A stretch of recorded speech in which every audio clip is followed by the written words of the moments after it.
Le stade devait être inauguré en 2015 à l'occasion des premiers Jeux européens. Et les travaux n'ont pu commencer qu'en 2013. À peine plus de 2 ans pour bâtir une telle enceinte, le défi était immense. Les délais étaient très réduits. Nous avons dû planifier toutes les activités en même temps. Tout ce qui comptait, c'était de livrer à temps. Nous devions utiliser toutes nos ressources de la manière la plus efficace possible, y compris la main-d'œuvre, la fabrication des éléments ou la conception. La construction a commencé par 8 millions de mètres cubes de remblayage et d'excavation. Ensuite, on a coulé le béton. 360 000 mètres cubes de béton ont été coulés sur le site. Pour respecter les délais, le chantier a été divisé en 8 zones identiques permettant à plusieurs équipes de travailler en même temps et d'accélérer la cadence des travaux.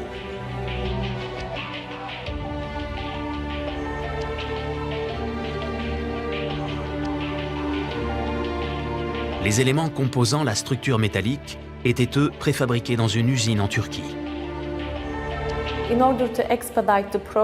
Afin d'accélérer la cadence, 55 000 tonnes de structures en acier ont été fabriquées dans une usine en Turquie, expédiées à Bakou et installées sur le site. La charpente métallique a ensuite été assemblée sur place par 600 soudeurs. Il a fallu acheminer sur le site une quantité d'éléments considérable. Construire en respectant des délais aussi courts était vraiment notre plus grand défi.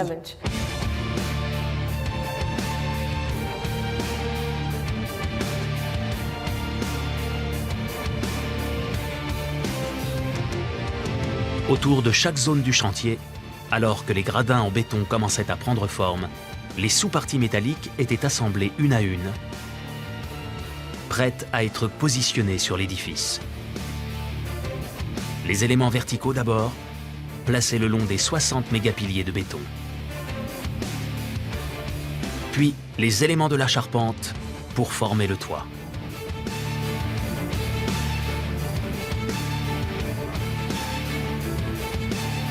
Chaque pièce était hissée grâce à des méga-grues capables de transporter plus de 1200 tonnes de métal.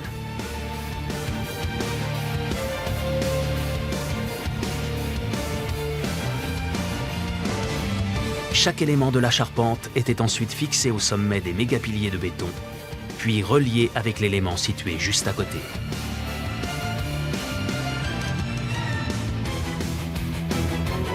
Une organisation parfaitement maîtrisée qui a permis de terminer les 28 000 mètres carrés de toit en exactement 210 jours.